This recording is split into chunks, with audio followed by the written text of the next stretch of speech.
പരിശുദ്ധ അമ്മയ്ക്കും ദൈവകുമാരനും 1000 നന്ദി. എൻ്റെ പേര് ബബിത. ഞാൻ വയനാട് മാനന്തവാടിയിൽ നിന്നാണ് വരുന്നത്. ഞാൻ 2023 ജൂൺ മാസത്തിലാണ് ഇവിടെ വന്ന് ഉടമ്പടി എടുക്കുന്നത്. അതിനു മുന്നേ ഞാൻ 2019 ഒക്ടോബർ മാസം ഇവിടെ വന്നിട്ടുണ്ടായിരുന്നു. അന്ന് ഉടമ്പടി എടുക്കുന്നതിനായിട്ട് വന്നത്. പക്ഷെ അന്ന് എനിക്ക് ഇവിടുത്തെ കാര്യങ്ങളെക്കുറിച്ചൊന്നും കൂടുതലായിട്ട് അറിയത്തില്ലായിരുന്നു. അപ്പോൾ ഉടമ്പടി എടുത്തിട്ട് അത് പാലിച്ചില്ലെങ്കിൽ എനിക്ക് പേടിയൊക്കെ ആയിരുന്നു. അതുകൊണ്ട് ഞാൻ അന്ന് പ്രാർത്ഥിച്ചിട്ട് പോയി. അന്ന് അത് കഴിഞ്ഞ് ഞാൻ 2023 എൻ്റെ 2 കുഞ്ഞുങ്ങളുമായിട്ടാണ് വന്നത്. എനിക്ക് 2021 ഏപ്രിലിൽ ഒരു ആൺകുഞ്ഞും 2022 ഡിസംബറിൽ ഒരു പെൺകുഞ്ഞും ലഭിച്ചു. കുഞ്ഞുണ്ടായപ്പോൾ ജനനസമയത്ത് ഡോക്ടറുടെ അശ്രദ്ധ മൂലം അവളുടെ വലതു കൈ ചലനശേഷി പൂർണ്ണമായിട്ട് നഷ്ടപ്പെട്ടിരുന്നു. ഈ കൈക്ക് ഒരു അനക്കം ഉണ്ടായിരുന്നില്ല. ഒരു 3 മാസത്തോളം. ഇപ്പോൾ ഫിസിയോതെറാപ്പിയൊക്കെ ചെയ്യുന്നുണ്ടായിരുന്നു. പക്ഷെ ഞാനും ഇവിടെ വന്ന് ഉടമ്പടി ഇവളെയും കൊണ്ട് വന്ന് ഇവിടെ ഉടമ്പടി എടുക്കാമെന്നും സാക്ഷ്യം പറയാമെന്നും നേർന്നിരുന്നു. ഇപ്പോൾ അവൾക്ക് ആ കൈ കൊണ്ട് എല്ലാ കാര്യങ്ങളും ചെയ്യാൻ പറ്റുന്നുണ്ട്. ചെറിയ വ്യത്യാസമുണ്ട്, എന്നാൽ അതും മാതാവ് പൂർണ്ണമായിട്ടും മാറ്റി തരുമെന്ന് എനിക്ക് ഉറപ്പുണ്ട്. ഞാൻ ഇവിടെ വന്ന് സാക്ഷ്യം പറയാമെന്ന് നേർന്നതിൻ്റെ ഫലമായിട്ടാണ് ഞാൻ ഇപ്പോൾ ഇവളെയും കൊണ്ട് ഇവിടെ വന്നിരുന്നത്. അതുപോലെ തന്നെ എൻ്റെ ഒരു ആഗ്രഹം, എൻ്റെ ഹസ്ബൻഡ്, ഞങ്ങൾ ബഹ്റൈനിലായിരുന്നു. അപ്പോൾ അവിടുത്തെ കോൺട്രാക്ട് ഫിനിഷ് ആകുന്നതിന് മുന്നേ തന്നെ ഹസ്ബൻഡിന് വേറെ ജോലി ശരിയാവണമെന്ന് ഞാൻ ഉടമ്പടിയിൽ വെച്ചിരുന്നു.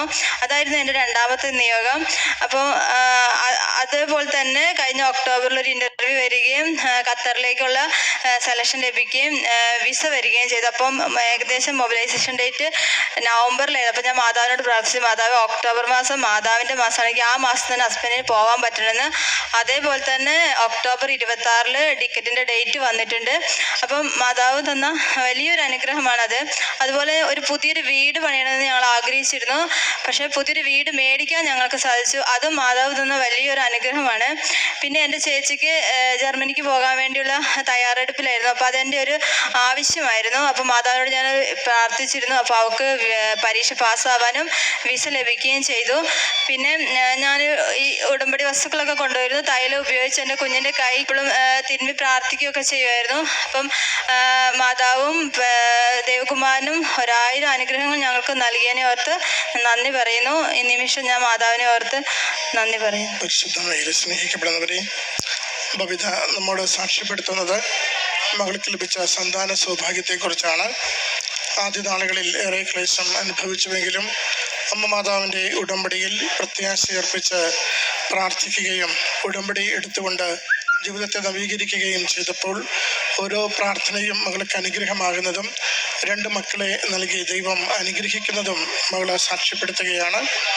അതോടൊപ്പം തന്നെ കുഞ്ഞിനുണ്ടായ ഒരു ശാരീരികമായ വൈകല്യം, അസ്വസ്ഥതയെക്കുറിച്ചും സൂചിപ്പിച്ചു.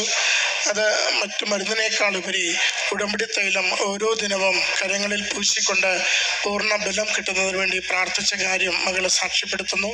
അത് ഇപ്പോൾ ഏതാണ്ട് പൂർണ്ണ സൗഖ്യത്തിലേക്ക് അമ്മ മാതാവ് നയിച്ചതിനെയും സന്തോഷത്തോടുകൂടി കുടുംബം ഏറ്റുപറയുകയാണ്.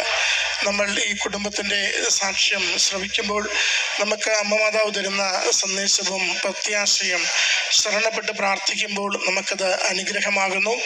ഓരോ നേർച്ച വസ്തുവും വിശ്വാസത്തോടും ആഗ്രഹത്തോടും പൂർണ്ണമായ സൗഖ്യത്തിനും അനുഗ്രഹത്തിനും കാരണമാകുമെന്ന ബോധ്യത്തോടും കൂടി നാം അത് ഉപയോഗിക്കുമ്പോൾ നമുക്ക് അത് ഫലദായകമായി അമ്മ മാതാവ് മാറ്റിത്തരികയും ചെയ്യുന്നു.